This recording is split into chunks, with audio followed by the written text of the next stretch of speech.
So hello guys, ये है quantum physics का पहला लेक्चर जो कि इम्पॉर्टेंट है सारे एग्ज़ाम्स के लिए। अगर आप प्रिपेयर कर रहे हैं CUET, IIT जैम, या आप ट्वेल्थ में भी जो लाइट्स वगैरह हैं उनके बारे में पढ़ रहे हैं, वेव्स वगैरह, तो उसमें ये इम्पॉर्टेंट रोल है इसका।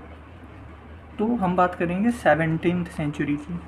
तो इसमें लाइट का बड़ा डिस्कशन हुआ कि कुछ फेनोमेना ऑब्ज़र्व करे गए कि कोई सोर्स है और उसके बीच में यदि कोई चीज़ आती है और यहाँ से जैसे लाइट निकल रही तो यहाँ पे शैडो बन जाती है। तो ये पता चला कि लाइट जो है वो शैडो बनाती है। एक ये रिफ्लेक्ट होती है सरफेस से। मान लीजिए ये कोई स्मूथ सरफेस है, यहाँ पे सोर्स है, तो ये तो ऐसे रिफ्लेक्ट होती है। और प्रिज्म में देखा गया कि लाइट जो है एंटर करती है, फिर बेंड हो जाती है और फिर वापस से बेंड हो जाती है। ये कुछ चीज़ें थी। और एक ये डिफरेंट कलर होते हैं लाइट के। लाइट एक जैसी है, मतलब आपने, और उसके कई कलर हो जाते हैं। तो ये कुछ फिनोमेना ऑब्जर्व करे गए।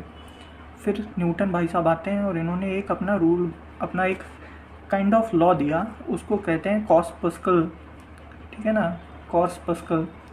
इन्होंने इमेजिन करा कि लाइट को पार्टिकल मान देते हैं। और ये करा किसने? तो न्यूटन भाई साहब ने। ही एक्सप्लेन्ड, इन्होंने कहा कि चलो पहला जो नियम है न्यूटन का, उसमें वो क्या कहता है कि कोई ऑब्जेक्ट है वो वैसा ही मूव करता रहेगा जैसा वो मूव कर रहा है।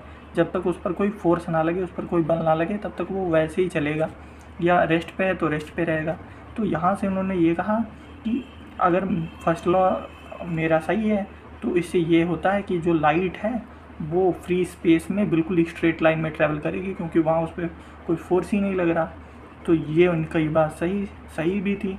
और फिर उन्होंने बताया कि रिफ्लेक्शन को इन्होंने बॉल्स के जैसे समझाया कि लाइट को पार्टिकल मान लेते हैं, ठीक है। अब ये सरफेस है, मान लीजिए कुछ पार्टिकल या गेंद समझ लीजिए, बॉल की तरह इन्होंने बताया था।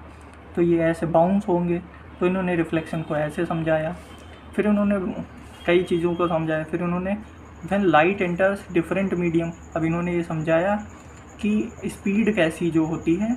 और ये प्रिज्म वाला जो था कि ये बेंड क्यों हो रहा है। तो इन्होंने बताया कि जब लाइट डिफरेंट मीडियम, मान लो ये हवा में थी, फिर ये कांच में आई, तो कांच के जो कुछ पार्टिकल थे, इन्होंने बताया कि कुछ पार्टिकल हैं जो इनको अपनी तरफ अट्रैक्ट कर रहे हैं। तो इन्होंने जब अट्रैक्ट करा तो ये बेंड हो गई। और जब जैसे ही अंदर घुसी, अब इस पर जो सारे फोर्स इक्वल हो गया, इधर से भी लग रहा है इधर से भी, तब ये स्ट्रेट लाइन में चली। अब जैसे ही बाहर निकली, वापस से पार्टिकल, दूसरे मीडियम के पार्टिकल ने अट्रैक्ट करा, वापस से बेंड हो गई। तो ये उनके कुछ असम्पशन थे। अब इन्होंने लाइट की स्पीड बताई कि जो वाटर या ग्लास या कोई डेंस मीडियम है उसमें स्पीड जो है वो ज़्यादा होगी, ठीक, और एयर में कम होगी। अब ये चीज़ इनकी उल्टा थी, लेकिन उस टाइम किसी को स्पीड का आइडिया तो था नहीं, क्योंकि किसी ने ऑब्ज़र्व करी नहीं थी। तो इनकी ये भी बात चल गई, बिक गई। वो कहते हैं ना कि जो मतलब जिसका नाम बड़ा है उसकी झूठी बातें भी बिक जाती हैं। तो वैसा कुछ था। तो फॉर कलर, अब कलर के लिए उन्होंने डिफरेंट पार्टिकल माने कि ये डिफरेंट पार्टिकल हैं लाइट में, ये सोर्स से निकल रहे हैं। तो जैसा सोर्स है उसे डिफरेंट पार्टिकल निकल रहे हैं, इसलिए किसी से लाल, किसी से पीला। सो डिफरेंट लाइट ऑब्ज़र्व हो रही है। फिर आते हैं हाइगेंस आते हैं 19th सेंचुरी में, और ये बिल्कुल रिजेक्ट करते हैं न्यूटन के इस मेथड को और बताते हैं कि लाइट सर वेव है। अब ये बिल्कुल अलग चीज़ थी। अब न्यूटन उस टाइम थे बड़े फेमस, क्योंकि इनकी क्लासिकल थ्योरी और वो सब बड़ा इनको फेमस साइंटिस्ट बना दिया था काइंड ऑफ। ये तब एक पक्ष में सब साइंटिस्ट इन्हीं के थे। तो जब हाइगेंस आए, इन्होंने कहा हाउ, इनसे पूछा गया, इन्होंने कहा लाइट वेव जैसी है। तो लोगों ने पूछा अच्छा तो तुम बताओ कि ये शैडो क्यों करती है। अब वेव्स जो हैं इनसे कहा गया कि मान लो ये कोई सोर्स है, ठीक है, यहाँ पे कोई स्पीकर रखा है। अब स्पीकर से अगर साउंड बजेगा तो वो तो, ये अगर बीच में कोई चीज़ रखी भी है तो भी उसको फ़र्क नहीं पड़ेगा, वो उसको तो यहाँ पे साफ सुनाई देगा। लेकिन लाइट में ऐसा नहीं है। लाइट अगर ऐसे जा रही है तो इसको तो सोर्स दिखेगा ही नहीं, इसको तो लाइट दिखेगी नहीं, ये तो शैडो में आ जाएगा। तो अगर लाइट वेव है तो ये साउंड से डिफरेंट क्यों है? साउंड भी तो एक वेव है। साउंड तो इसके बीच में चाहे जो ले आ दो, स्पीकर के बीच में आप अपना हाथ रख दीजिए फिर भी आपको सुनाई देगा। तो इसका जवाब इन्होंने बताया, इन्होंने कहा वेवलेंथ का फ़र्क है भाई साहब। तो इनसे पूछा गया वेवलेंथ का फ़र्क ऐसे कैसे? तो इन्होंने बताया जो लाइट की वेवलेंथ है वो बहुत कम है। वेवलेंथ मैं बता दूं आपको, ये चीज़ होती है ये, तो ये जो दूरी है बीच में ये वेवलेंथ मान लीजिए बहुत कम है, तो ये ऐसे ऐसे ऐसे होगी ऑलमोस्ट स्ट्रेट। तो लाइट चूँकि ऑलमोस्ट स्ट्रेट थी तो ये बेंड नहीं हो पा रही थी, इसीलिए ये शैडो बना रही है, ये इनका कहना था। फिर इन्होंने रिफ्लेक्शन और रिफ्रैक्शन को समझाया। इन्होंने कहा कि सारी वेव्स जो हैं वो तो फॉलो ही करती हैं रिफ्रैक्शन को। आप साउंड देखिए, आप बाकी सब देखिए, ये रिफ्लेक्ट भी करती हैं सरफेस से और रिफ्रैक्ट भी करती हैं डिफरेंट मीडियम में जाने पर। तो उनकी ये बात भी मानी गई क्योंकि ये सही भी थी। अब फिर उन्होंने कहा जो स्पीड की स्पीड ऑफ लाइट है ये गैस और वाटर में या ग्लास में, ठीक है ना, ये लेस होती है एयर से। अब ये बिल्कुल उन्होंने न्यूटन का उल्टा बोला और ये उस टाइम सही थे, ऐसा ही होता है। एयर में जो लाइट है वो तेज़ होती है और बाकी जो डेंस मीडियम होते हैं उसमें लेस होती है। तो ये इन्होंने सही बात करी, लेकिन तब ऐसा कोई मेथड था नहीं, नो वन नोज़ ऐसा कैसे होगा, किसी को पता भी नहीं था, मेथड था ही नहीं उस टाइम ये मेज़र करने का। तो इस बात पे इनके कोई गौर नहीं गया। फिर उन्होंने बताया कलर्स के बारे में। अब ये इनका ज़रा अच्छा पॉइंट था कि न्यूटन भाई साहब ने तो अलग अलग पार्टिकल मान लिए थे। इन्होंने कहा वेवलेंथ का फ़र्क है, जो जैसी वेवलेंथ वैसा कलर। तो इन्होंने बड़ा ही अच्छा एक्सप्लेनेशन दिया, कुछ अलग से मानना ही नहीं पड़ा, सब वेवलेंथ का जो फ़र्क है इन्होंने बताया।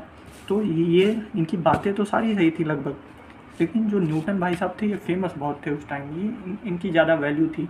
तो इन्होंने 19वीं सेंचुरी तक डोमिनेट करा, किसने? न्यूटन भाई साहब ने, गलत होने के बावजूद। फिर आते हैं हमारे फेमस साइंटिस्ट यंग। इन्होंने आकर सब बदल दिया। ये आते हैं और अपना सीधा एक्सपेरिमेंट लेकर आते हैं जिसे कहते हैं यंग डबल स्लिट एक्सपेरिमेंट। ये आप यहाँ से समझिए कि मान लीजिए ये कोई सोर्स है लाइट का, मान लीजिए ये लाइट निकल रही है इससे, ठीक है। अब इसके बीच में इन्होंने सिंगल स्लिट रखी, फिर लेंस रखा, फिर डबल स्लिट रखी और ये स्क्रीन है, स्क्रीन, ठीक है ना। अब जब सोर्स से लाइट चली और लेंस से निकल कर इन डबल स्लिट पर पड़ी, तो यहाँ से जब लाइट निकली स्क्रीन पर, इसने एक अजीब सा पैटर्न बनाया, किसी को पता नहीं था ये कैसा हो गया। उन्होंने एक ऑब्ज़र्व करा कि एक जगह पे ब्राइट है, एक जगह पे डार्क है, एक जगह पे ब्राइट है, एक जगह पे डार्क है। ऐसा कैसे? जबकि ऐसा होना तो नहीं चाहिए। अगर पार्टिकल है तो सीधा सीधा यहाँ पे 2 बना देते, ये इतने नंबर ऑफ कैसे बनने हैं? अगर वेव है तो ये ऐसा क्यों बनना है? तो कई सारे इसने सवाल खड़े करे, लेकिन आगे समझते हैं कि ऐसे क्या हुआ। फिर इन्होंने कहा अगर S1 एंड S2, ये है S1 ये है S2, अगर इनको बंद करा जाए, इनमें से किसी आपको ऐसे ढक लीजिए, तो ये जो पैटर्न है ये गायब हो जाता है। बड़ी स्ट्रेंज बात थी। ओनली अ ब्राइट, और होता क्या है ऐसे करने पर, सिर्फ एक बीचों बीच में एक गोल ब्राइट एक पैटर्न नज़र आता है, बाकी ऐसी स्लिट नहीं बनती हैं, ठीक है। तो पार्टिकल मॉडल इसको एक्सप्लेन नहीं कर पाया। भाई पार्टिकल से पूछा जाएगा कि आपको एलर्जी क्या है, जब मैं एक बंद कर लेता हूँ तो आप एक ही जगह पे जाते हैं और डार्क वाली बंद हो जाते हैं, या जो डार्क है यहाँ पे आप जा क्यों नहीं रहे हैं? पार्टिकल को ये भी तो बताना पड़ेगा कि मैं वहाँ पे क्यों जा रहा हूँ, एक जगह पे मैं ब्राइट बना रहा हूँ लेकिन उसकी पड़ोस वाली जगह पे डार्क बना रहा हूँ। तो ये पार्टिकल वाला एक्सप्लेन नहीं कर पाया, लेकिन वेव मॉडल ने इसको एक्सप्लेन करा। कैसे करा? सुपरपोजिशन प्रिंसिपल से। इन्होंने माना कि कोई वेव है, मान लीजिए φ1, ये इसका एम्पलीट्यूड होता है, ये इक्वेशन है वेव की, φ0 sin kr minus omega T. तो ये है फर्स्ट इक्वेशन, ये है सेकंड इक्वेशन। माना गया कि ये जो 2 वेव्स हैं ये 2 स्लिट से चली और फिर सुपर इम्पोज हो गई। सुपर इम्पोज का मतलब सिंपली ऐड हो गई। मान लीजिए ये थी और ये थी, मिलकर कुछ ऐसा ऐसा बनाएंगी, ठीक है ना। तो ये सुपर इम्पोज होने के बाद देखिए φ0 कॉमन आ गया और ये कुछ ऐसी फॉर्म रहेगी। ये डेल्टा क्या है? तो ये डेल्टा है फेज डिफरेंस, ठीक है ना। तो फेज डिफरेंस पे मैं दूसरी वीडियो बनाऊंगा, अगर आपको जानना है तो कमेंट सेक्शन में बताएं। अब के क्या है? के है 2π/λ, इसे वेव वेक्टर भी कहते हैं, ठीक है। लैम्डा यहाँ पे वेवलेंथ है। और एक्स क्या है, एक्स डिस्टेंस है स्लिट से जहाँ से माप रहे हैं, ठीक है। अब इन्होंने कहा कि अगर ये जो डेल्टा है ये ऐसे 0, 2 पाई 4 पाई यानी इवन है, तो एम्पलीट्यूड सिंपली, क्योंकि मान लीजिए ये इवन होता, यहाँ पे 0 ले लीजिए, तो ये सिंपली ऐड हो जाएंगे तो यहाँ पे 2 आ जाएगा, तो एम्पलीट्यूड 2 पाई नॉट होगा कि नहीं। और आप सबको पता है कि आई जो है वो ए स्क्वायर के डायरेक्टली प्रोपोर्शनल होती है, अरे यार ए स्क्वायर के डायरेक्टली प्रोपोर्शनल होती है, तो ये 4i नॉट हो जाएगा।